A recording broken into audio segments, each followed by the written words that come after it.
Saan ka nahirapan? Yung speed po no, no. Okay. So, hindi mo na, parang hindi mo tinatay yung speed. Hindi po hanggang Hindi daw 60. dapat. Okay.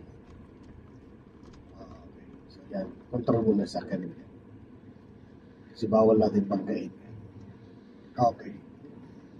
Okay. Tapos, focus ka na sa isang lane, tingnan mo itong katabi mo, itong truck. Dalawang lane naman yan, kunin mo yung bandali sa kaliwa. Kaya sige, sa kaliwa. Yan, kunin mo tayo, para safe na safe. Tapos, titingin ka na lang dito. Kasi mag-merge kayo, liliit yan.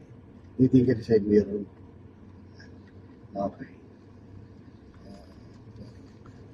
Tapos, maintain mo muna yung speed dyan. Ito po. Okay, maintain mo muna dyan. Tapos, signal ka ng kaliwa. Yan, dito ka muna, bubuelo to. Bubuelo ka muna. Tapos, tingin ka na po sa mirror. Okay, dagdag ka na ng gas. Dagdag ka na. Dagdag ka. Okay, dagdag ka. So, wala naman sakyan. Kunin mo na pag gano'n lang. Para patusok na. Patusok lang gano'n. Yung style. No? Ayan. Okay.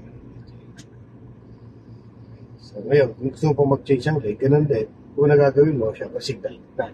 Tapos, try nga natin, signal ka muna. Tapos, tingin ka muna dyan. Tingnan mo kung medyo malayo yung nasa likuran. Makikita mo naman kung malayo yan. Siyempre, kung malaki yan masyado siya sa alamin yung sakyan, malapit lang sa iyo yan. Pero pag nakita medyo maliit lang, kasi malayo. Yan, ganyan. Yan, tama yung ginagawa mo. Yan, maganda yan. No? Konti lang. Konti-unti lang yung paso. Hindi siya diretso ka. Ganun lang. Kaliwat ka na ganun gagawin mo. Pero ganyan. Lagi signal muna. Bago tayo tumingin sa hilbiro.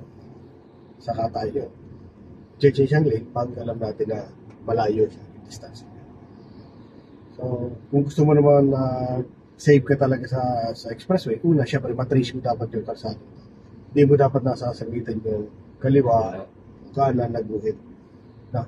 Kasi yung mabibilis na yan, pag yung overtake, yung mabibilis, o kaya alangaan sila at sasagisa mo yung guhit, possible na masabitan. Kasi hinahanap lagi nila dyan yung posisyon, yung guhit. Pag nakaposisyon ka, madaling makapag-trace din yung nasa likuran. O makaposisyon din. Kasi from overtake, mabilis yun eh. So ngayon, kailangan yung posisyon sa sakyan. Kung nakabalandra ka, mahirapan sila yung posisyon sa sakyan. Ay sakyan na. Paano po malalaman kung sentro na yung... yung sentro na. So, ganito yan. Dapat malayo yung tingin mo. No. So, ang mata mo nandun sa truck na yan. Mas madali yung makita kung nakatuwid ka. Na, pag dito ka lang nakatingin dito sa ano to, hindi yung makita kung tuwid ka. Mas madali siya nga sa talas. No. So, dito, di mo naman kailangan na talagang tuwid na tuwid. Pwede ka rin mag-guide. Yan lang, gigita mo lang kaunti. Huwag mo lang sa kasama. Diba, parang gusto mo lang medyo tabi dito at medyo angat dito. Pwede, or angat ka dyan, dito medyo tabi dito. Pwede rin. Kung gusto mo naman sentro, kaya tumingin ka lang doon sa malayo. Kung paano malaman naman kung yung sinusundan mo ay papasok sa area mo, kagaya nito. Kung sisingit pa siya, makikita mararamdaman mo sa gulong. Dahil mo gulong ng truck, pagdiretso siya. So wala siyang intention pumasok dito. Okay? Ganon din yung nasa unahan mo. Pag ang gulong niya, kinakain niya ang unti-unti itong guhit na itong linya. pupunta sa iyan. Kaya ang mata mo, di ba ganyan, yung sinusundan mo, tinan mo kagad yung gulong niya. Habang kailangan siya. Kung papunta sa iyan. Pag nag-akma siyang papunta doon, so mag-minor ka kagad. Adjust mo na kagad yung bilis mo.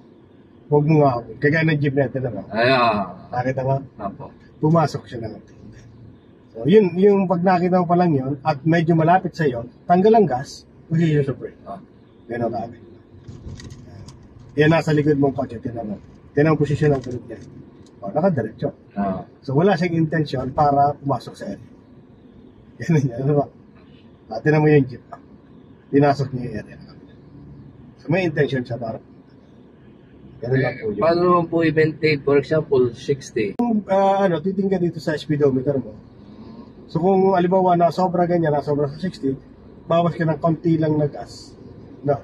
Tapos pag bumaba naman, dagdagan ng gas. Okay. At sa speedometer mo magbabawas. Kasi pag alam mong pumapasok siya sa area mo, pinapasok mo, tanggal ang gas agad. Ganun lang yan. Huwag ka na may pagsabayan. Tanggal agad ng gas para mag-minor. Malaking effect kasi pag yung tinatanggal mo yung gas. Alam mo, sobrang bilis. Yan ito. Tanggalin mo yung gas mo. Babagsak na babagsak ang takbo. Nabagsak. Na. So what more pa kung apakan mo pa yung brake? Siyempre, babagsak na babagsak. So hindi kayo magpapagawa. Gagawin ng gas. Itong orange, tinan mo, pinapasok yung area mo. Diba? Ganon din kahit nasa city driving ka. Ganon din yung paghuli kung papasukin na yung area. Kasi within 30 meters. Ang 30 meters mula dito hanggang dyan sa sinusundan mong puti. Wala dapat papasok basta-basta dyan ng alanganin. Okay. Kaya babantayan mo yun. Lalo pag ang bilis mo ganyan 60. Pag alanganin kasi tapos bigla siyang stop. Alanganin yun prepare ka. Pag pumasok siya, prepare ka talaga. Kasi kung biglang pasok niya tapos bigla siyang stop, bulaga ka. Pero pag alam mo naman kaya yung mula doon sa sinusundan mo or bigla sa may pumasok, dapat alam mo rin yung sinusundan mo kung malayo. O kaya bibigla yung mag-i-stop para iwas karambola. Possible nagkakarambola kasi dyan, yung driver, hindi nakapokus dito sa unahan niya, dito sa responsibility niya. 30 meters to 50 meters. Dapat yun ang agwat. Yes. Hindi naman sa agwat yun. Ay, ibig ko sabihin, yung binabantayan mo. Binabantayan. Kasi ang agwat mo dyan, dapat at least mga 20 lang, mga ganun lang. Mga ganun lang. Or, kung di makuha yung distance na 20 meters, dyan sa putol-putol na guhit, magbase ka. At least 3 putol-putol na guhit. Tinan mo yung orange, tinan mo, pagitan nyo. 3. Ganun lang yung distance. Dito sa pampinakasig niya, syempre, kita mo yung lagi yung gulong niya. Pag di mo na makikita ang gulong ng nasa unahan mo, possible, malapit ka na sa kanya.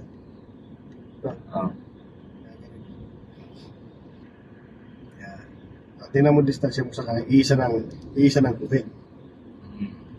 Magme-minor ka. So, lagyan mo siya kahit mga 2 or 3. Pero pag gusto mo overtake, mag-signal ka ng kaliwa, pwede. Pag gusto mo mag-overtake, signal ka ng kaliwa, tapos silap ka muna dyan. Titignan mo kung yung nasa likuran mo malayo. Kaya pagkalagpas ng baan, pwede ka na kumain na ka. Very good. Ganun lang saan. Ganun lang gagawin mo. Paulit-ulit lang, paulit-ulit. Practice mo paulit-ulit. Safe na yun. Safe naman yun. Yung proper na. Huwag lang yun talaga bigla na. Bigla na. Nakagdama na. Hindi ka malang nag-signal. Hindi ka malang tuming side mirror mo. Lumigo ka na kagad. Yan tatawag na kamote.